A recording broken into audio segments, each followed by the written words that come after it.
ভারত পাকিস্তান সংঘাতের তৃতীয় দিনে শুক্রবার এক প্রেস ব্রিফিংয়ে ভারত দাবি করে দেশটির ৩৬টি স্থানে প্রায় ৩০০ থেকে ৪০০ ড্রোন নিক্ষেপ করেছে পাকিস্তান, যার মধ্যে অনেকগুলোই প্রতিহত করা হয়েছে। এনডিটিভির এক প্রতিবেদনে এ তথ্য উঠে আসে।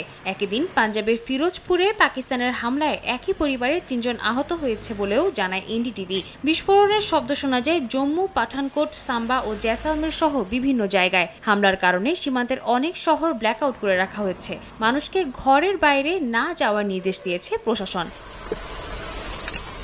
এদিকে পাকিস্তানের দাবি তাদের নিয়ন্ত্রিত কাশ্মীরের নীলম ঝেলাম জলবিদ্যুৎ প্রকল্প ও অন্যান্য বেসামরিক স্থাপনাকে হামলার লক্ষ্যবস্তুতে পরিণত করেছে ভারত। শনিবার দিবাগত রাতে হামলা চালানো হয়েছে পাকিস্তানের বিমান ঘাঁটিতেও, যদিও এতে ক্ষয়ক্ষতি হয়নি বলে জানান লেফটেন্যান্ট জেনারেল শরীফ ইকবাল চৌধুরী। গণমাধ্যম ডনের তথ্যমতে পাকিস্তানের সামরিক বাহিনী দাবি করছে ভারতের আদমপুর থেকে ৬টি ব্যালিস্টিক ক্ষেপণাস্ত্র ছুড়েছে, যার ৫টি পড়েছে ভারতের অমৃতসর অঞ্চলে।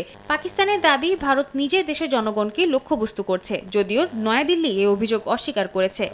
গ্লিটারের টুইন লেমন ও অ্যান্টিব্যাকটেরিয়াল ফর্মুলা বাসনকে চকচকে জীবাণুমুক্ত করে আমাদের দেয় গ্লিটার গ্যারান্টি।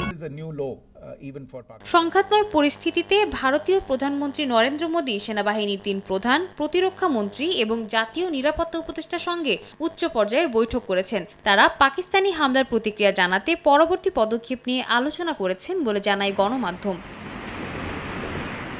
এইসব ঘটনার মধ্যেই শুক্রবার আন্তর্জাতিক মুদ্রা তহবিল IMF পাকিস্তানকে $1 বিলিয়ন ঋণ দিয়েছে। এই ঋণের তুমুল বিরোধিতা করছে ভারত। নয়াদিল্লির আশঙ্কা ইসলামাবাদ এই অর্থ সন্ত্রাসে ব্যবহার করতে পারে। এদিকে হোয়াইট হাউস জানিয়েছে মার্কিন পররাষ্ট্রমন্ত্রী রুবিও দুই দেশের নেতাদের সঙ্গে যোগাযোগ রাখছেন এবং প্রেসিডেন্ট ট্রাম্প চান দুই দেশ উত্তেজনা কমিয়ে আলোচনার মাধ্যমে সমাধানে পৌঁছাবে। সাদিয়া তাসনিম, সময় সংবাদ।